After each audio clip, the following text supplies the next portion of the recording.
महाभारतं महाभारतं महाभारतं महाभारतम्।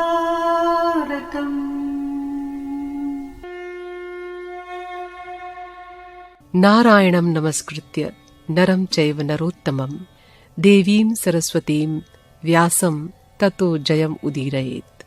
अंतर्यामी नारायण स्वरूप भगवान श्री कृष्ण और उनके सखा नररत्न अर्जुन, उनकी लीला प्रकट करने वाली भगवती सरस्वती और उसके वक्ता भगवान व्यास को नमस्कार करके आसुरी संपत्तियों का नाश करके अंतःकरण पर विजय प्राप्त कराने वाले महाभारत का पठन और श्रवण करना चाहिए। महाभारत चैनल पर बहुत स्वागत है आपका। आपको बता दें कि महाभारत से जुड़ी सभी कथाएं आपको इस चैनल पर मिलेंगी बड़े ही रोचक ढंग से। तो महाभारत को लाइक करें, सब्सक्राइब करें और ज्यादा से ज्यादा शेयर करें अपने जानने वालों के बीच, और चैनल का बेल बटन दबाना न भूलें ताकि आपको अगली वीडियो का नोटिफिकेशन सबसे पहले मिले।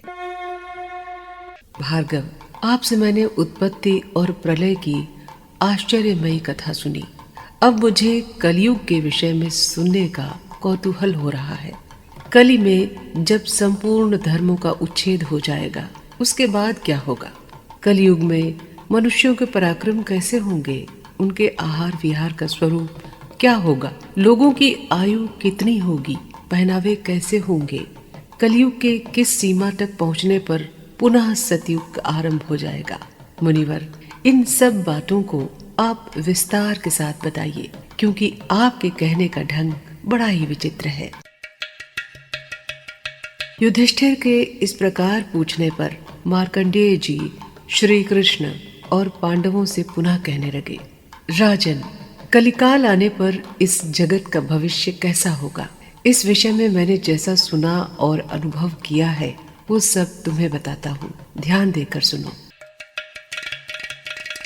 सत्य युग में धर्म अपने संपूर्ण रूप में प्रतिष्ठित होता है। उसमें छल, कपट या दंभ नहीं होता। उस समय उस धर्म रूपी वृषभ के चारों चरण मौजूद रहते हैं। त्रेता युग में एक अंश में अधर्म अपना पैर जमा लेता है। इससे धर्म का एक पैर क्षीण हो जाता है और फिर 3 ही पैरों से वो स्थित रहता है। द्वापर में धर्म आधा ही रह जाता है, आधे में अधर्म आकर मिल जाता है। फिर तमोमय कलयुग के आने पर 3 अंशों से इस जगत पर अधर्म का आक्रमण होता है। चौथाई अंश में ही धर्म रह जाता है। सत्ययुग के बाद ज्यों-ज्यों दूसरा युग आता है, त्यों ही त्यों मनुष्यों की आयु, वीर्य, बुद्धि, बल और तेज कम होता जाता है। युधिष्ठिर, कलयुग में ब्राह्मण, क्षत्रिय, वैश्य और शूद्र सभी जातियों के लोग भीतर कपट रखकर धर्म का आचरण करेंगे। मनुष्य धर्म का जाल रचकर लोगों को अधर्म में फंसाएंगे। अपने को पंडित मानने वाले लोग सत्य का गला घोटेंगे। सत्य की हानि होने से उनकी आयु थोड़ी हो जाएगी। आयु की कमी के कारण वे पूर्ण विद्या का उपार्जन नहीं कर सकेंगे। विद्याहीन होने से अज्ञानी मनुष्यों को लोभ सताएगा। लोभ और क्रोध के वशीभूत हुए मूर्ख मनुष्य कामनाओं में आसक्त हो जाएंगे। इससे उनमें आपस में बैर विरोध बढ़ेगा। फिर वे एक दूसरे के प्राण लेने की घात में रहेंगे। ब्राह्मण, क्षत्रिय, वैश्य ये आपस में संतानोत्पादन करके वर्ण संकर हो जाएंगे। इनका विभाजन करना कठिन हो जाएगा। ये सभी तप और सत्य का परित्याग करेंगे। कलयुग के अंत में संसार की ऐसी ही दशा होगी। वस्त्रों में सन के बने हुए वस्त्र अच्छे समझे जाएंगे। धानों में कोदों की प्रशंसा होगी। उस समय पुरुषों की केवल स्त्रियों से मित्रता होगी। लोग मांस मछली खाएंगे और भेड़ बकरी का दूध पिएंगे। गऊओं का दर्शन भी दुर्लभ हो जाएगा। लोग एक दूसरे को लूटेंगे, मारेंगे। भगवान का कोई नाम नहीं लेगा। सभी नास्तिक और चोर हो जाएंगे। पशुओं के अभाव में खेती बाड़ी सब चौपट हो जाएगी। लोग कुदाल से खोदकर नदियों के तट पर अनाज बोएंगे, उनमें भी फल बहुत कम मिलेगा। ब्राह्मण लोग व्रत नियमों का पालन तो करेंगे नहीं, उल्टे वेदों की निंदा करने लगेंगे। सूखे तर्कवाद से मोहित होकर वे यज्ञ होम सब कुछ छोड़ देंगे। लोग गायों और 1 साल के बछड़ों के कंधों पर जुआ रखकर हल में जोतेंगे और सब लोग अहम ब्रह्मास्मि कहकर बड़ी बकवास करेंगे। तब भी संसार में कोई भी उनकी निंदा नहीं करेगा। सारा जगत म्लेच्छवत व्यवहार करेगा। सत्कर्म और यज्ञ आदि का कोई नाम भी नहीं लेगा। समस्त विश्व आनंदहीन उत्सव शून्य हो जाएगा। लोग प्रायः दीनों, असहायों और विधवाओं का धन हर लेंगे। क्षत्रिय लोग तो जगत के लिए कांटा बन जाएंगे, मान और अहंकार में चूर रहेंगे। प्रजा की रक्षा तो करेंगे नहीं, उनसे रुपए ऐंठने के लिए लोभ अधिक रखेंगे। राजा कहलाने वाले लोगों को सिर्फ प्रजा को दंड देने का शौक रहेगा। लोग इतने निर्दयी हो जाएंगे कि सज्जन पुरुषों पर भी आक्रमण करके उनके धन और स्त्री का बलात् उपभोग करेंगे। उन्हें रोते बिलखते देखकर भी दया नहीं आएगी। न तो कोई किसी से कन्या की याचना करेगा और न कोई किसी का कन्यादान ही करेगा। कलयुग में वर कन्या अपने आप ही स्वयंवर कर लेंगे। उस समय के मूर्ख और असंतोषी राजा सब तरह के उपायों से दूसरों के धन का अपहरण करेंगे। हाथ हाथ को लूटेगा। अपने सगे संबंधी ही संपत्ति को हरण करने वाले हो जाएंगे। ब्राह्मण, क्षत्रिय और वैश्यों का नाम भी नहीं रह जाएगा। सब एक जाति के हो जाएंगे। भक्ष्य और अभक्ष्य का विचार छोड़कर सब लोग एक सा ही आहार करेंगे। स्त्री और पुरुष सब स्वेच्छाचारी होंगे। वे एक दूसरे के कार्य और विचार को सहन नहीं करेंगे। श्राद्ध और तर्पण उठ जाएगा।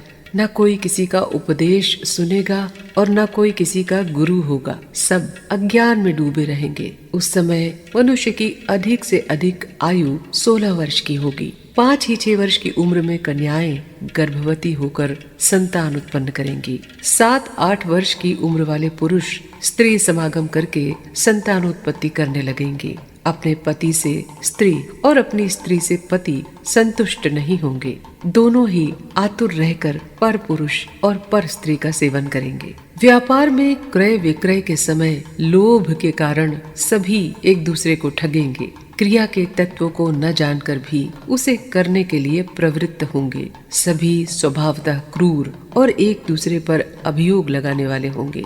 लोग बगीचे और वृक्ष कटवा डालेंगे। उसके लिए उनके हृदय में तनिक भी पीड़ा नहीं होगी। प्रत्येक मनुष्य के जीवन पर भी संदेह हो जाएगा। लोभी मनुष्य ब्राह्मणों की हत्या करके उनका धन छीन लेंगे। शूद्रों से पीड़ित हुए ब्राह्मण भय से हाहाकार करेंगे। सताए हुए ब्राह्मण नदी और पर्वतों का आश्रय लेंगे। दुष्ट राजाओं के कारण प्रजा सर्वदा टैक्स के भारी भार से दबी रहेगी। शूद्र धर्म का उपदेश करेंगे और ब्राह्मण उनकी सेवा करेंगे और उनके उपदेशों को प्रामाणिक बताएंगे। समस्त लोक का व्यवहार विपरीत और उलट-पुलट हो जाएगा। लोग हड्डी जड़ी हुई दीवारों की पूजा करेंगे, देव मूर्तियों की नहीं। उस समय के शूद्र द्विजातियों की सेवा नहीं करेंगे। महर्षियों के आश्रम, ब्राह्मणों के घर, देवस्थान, धर्म सभा आदि सभी स्थानों की भूमि हड्डियों से जड़ी हुई होगी। देव मंदिर कहीं नहीं होंगे। यही सब युगांत की पहचान है। जिस समय अधिकांश मनुष्य धर्महीन, मांस भोजी और शराब पीने वाले होंगे, उसी समय इस युग का अंत होगा। उस समय बिना समय के वर्षा होगी। शिष्य गुरुओं का अपमान करेंगे और सदा उनका अहित करेंगे। आचार्य धनहीन होंगे और शिष्यों की फटकार सुननी पड़ेगी उन्हें।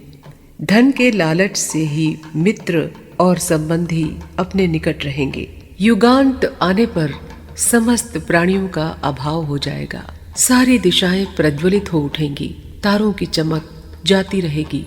नक्षत्र और ग्रहों की गति विपरीत हो जाएगी।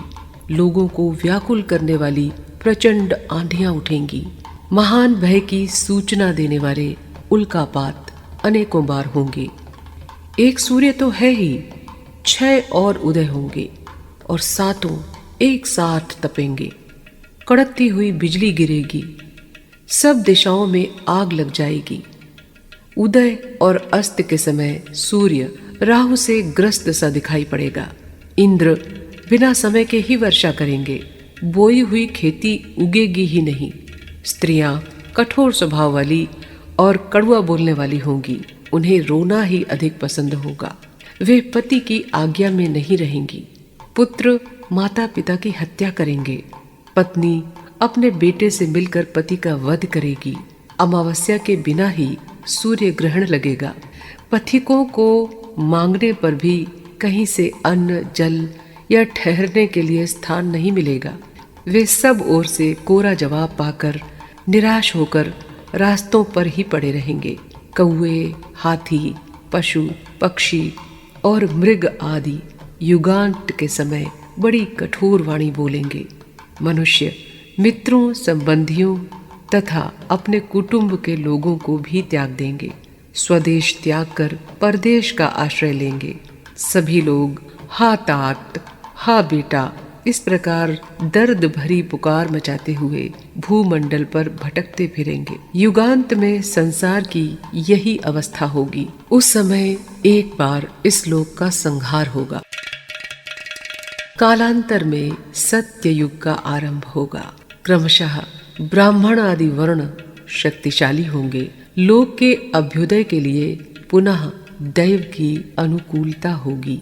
जब सूर्य, चंद्रमा और बृहस्पति एक ही राशि में एक ही पुष्य नक्षत्र पर एकत्र होंगे, उस समय सत्य युग का आरंभ होगा।